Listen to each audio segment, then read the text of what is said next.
നമ്മുടെ സംസ്ഥാനം കടുത്ത സാമ്പത്തിക പ്രതിസന്ധിയിലാണ് എന്ന് നമുക്കെല്ലാവർക്കും അറിയാം, കൊച്ചുകുട്ടികൾക്ക് പോലും അറിയാം. പക്ഷേ അത് അതീവ ഗുരുതരമായ ഒരവസ്ഥയിലേക്ക് നമ്മളെ കൊണ്ടുചെന്ന് എത്തിക്കും എന്നതാണ് ഇപ്പോൾ ചർച്ചയാകുന്നത്.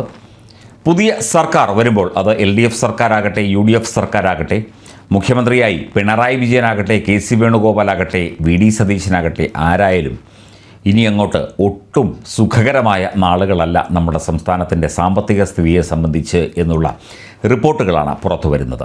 നമുക്കെല്ലാവർക്കും അറിയാവുന്ന കാര്യമാണ്. പക്ഷേ നമ്മൾ ചിന്തിക്കുന്നതിനും അപ്പുറം ഗുരുതരമാണ് നമ്മുടെ സാമ്പത്തിക വിഷയം എന്നത് നമുക്കത്ര ചെറിയ ഒരു കാര്യമായി കാണാനാകില്ല. കടുത്ത സാമ്പത്തിക ഞെരുക്കത്തിലൂടെയാണ് നമ്മൾ കടന്നു പോകാൻ ഉദ്ദേശിക്കുന്നത്.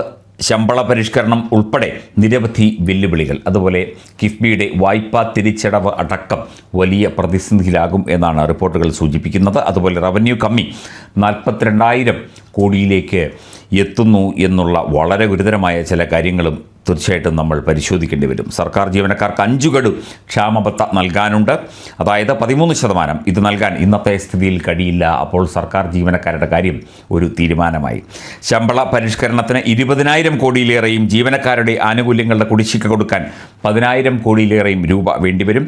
അടിസ്ഥാന സൗകര്യ വികസനത്തിന് കിഫ്ബി 1.24 ലക്ഷം കോടിയുടെ പദ്ധതികൾ ഏറ്റെടുത്തു. നിലവിൽ പ്രതിമാസം 3,200 കോടിയാണ് തിരിച്ചടവ്. ഇത് 3 ഇരട്ടിയായി ഉയരും. ഇതൊക്കെ തന്നെ നമ്മുടെ നടുവൊടിക്കും.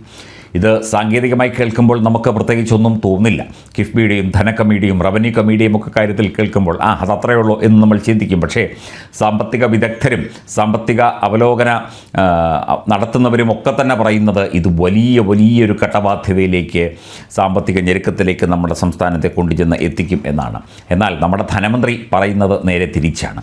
അദ്ദേഹത്തിന് എന്തെങ്കിലും പറഞ്ഞിട്ട് അങ്ങ് ഇറങ്ങിപ്പോയാൽ മതി, ഉള്ളതായല്ലോ. ഇതിങ്ങനെ വന്നതെങ്ങനെയാണ് എന്നതിൻ്റെ സമ്പൂർണ്ണ ഉത്തരവാദി ധനമന്ത്രിയും മുഖ്യമന്ത്രിയുമാണ്. KN ബാലഗോപാൽ പറയുന്നത് ശക്തമായ സാമ്പത്തിക അടിത്തറയിട്ടാണ് 2ാം പിണറായി സർക്കാർ കാലാവധി പൂർത്തിയാക്കിയത്.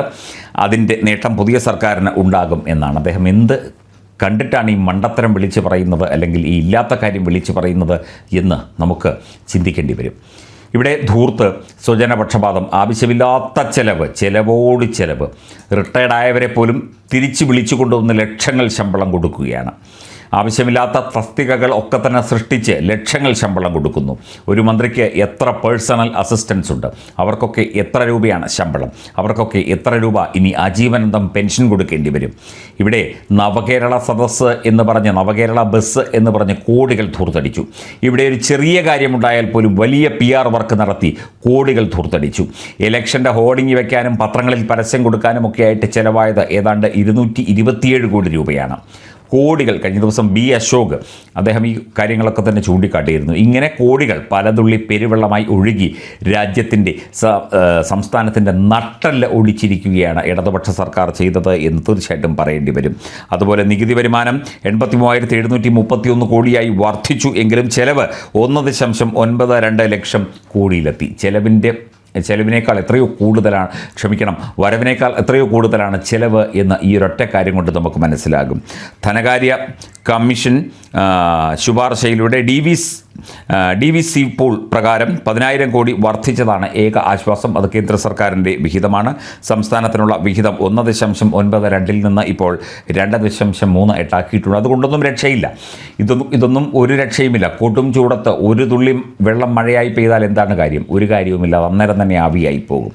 ഒരു 2 ദിവസമെങ്കിലും പെരുമഴ പെയ്യേണ്ടിടത്ത് ഒരു തുള്ളി വെള്ളം വീണാൽ വല്ല കാര്യവുമുണ്ടോ? എല്ലാം ധൂർത്തടിച്ച് തീർത്തു, എല്ലാം ധൂർത്തടിച്ച് നശിപ്പിച്ചു. ഇതൊക്കെ ജനങ്ങളുടെ നികുതി പണമാണ്. ഏതായാലും ധർമ്മടത്തു നിന്നോ അല്ലെങ്കിൽ കൊട്ടാരക്കരയിൽ നിന്നോ ഒന്നും കൊണ്ടുവന്ന പണമല്ലല്ലോ ഈ ചെലവഴിക്കുന്നത് മുഴുവൻ. ധനമന്ത്രിയുടെയോ മുഖ്യമന്ത്രിയുടെയോ സ്വന്തം മണ്ഡലത്തിൽ നിന്നോ വീട്ടിൽ നിന്നോ കൊണ്ടുവന്ന പൈസയല്ല ചെലവഴിച്ചത് മുഴുവൻ. പാവം പിടിച്ച ജനങ്ങളുടെ പൈസയാണ്. വിവിധ പദ്ധതികൾ, പട്ടിക വിഭാഗക്കാർക്കുള്ള നിരവധി പദ്ധതികൾ, പാവപ്പെട്ട സ്ത്രീകൾക്കുള്ള പദ്ധതികൾ, ക്ഷേമ പെൻഷൻ വാങ്ങുന്നവർക്കുള്ള അവരുടെ വിഹിതം, എത്ര രൂപയാണ് കൊടുത്തു തീർക്കാനുള്ളത്? പാവപ്പെട്ടവനെ പട്ടിണിക്കിട്ട് നശിപ്പിച്ച് സ്വന്തം കീശ വീർപ്പിച്ച് ഇറങ്ങിപ്പോകുന്ന ഒരു സർക്കാരാണ് ഇത് എന്ന് നിസ്സംശയം നമുക്ക് പറയാം.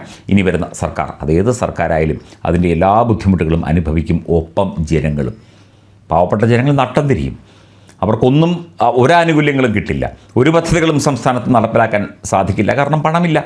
ഇനി എവിടുന്ന് കടം വാങ്ങും, എന്ത് ചെയ്യും എന്നാലോചിച്ച് വിങ്ങിപ്പൊട്ടുന്ന ഒരു സർക്കാരിനെയാണ് നമ്മളിനി കാണാൻ പോകുന്നത്. അത് ഈ കാണാൻ പോകുന്ന പുരം പറഞ്ഞറിയിക്കേണ്ട എന്ന് പറയുന്നത് പോലെ അത് നല്ലൊരു കാര്യമല്ല കേട്ടോ. ഒരിക്കലും നമുക്ക്, ഞാനോ നിങ്ങളോ അടക്കമുള്ള ആളുകൾക്ക് വലിയ തോതിലുള്ള ബുദ്ധിമുട്ട് ഉണ്ടാകുന്ന ഒരു കാര്യമാണ് ഇനി അങ്ങോട്ട് നടക്കാൻ പോകുന്നത്. അത്രയും ദരിദ്രമായി കഴിഞ്ഞു സംസ്ഥാനത്തെ ധൂർത്തുകൊണ്ട് നശിപ്പിച്ച് ദരിദ്രമാക്കി കഴിഞ്ഞു മുൻ സർക്കാരുകൾ, രണ്ട് സർക്കാരുകളും ചേർന്ന്.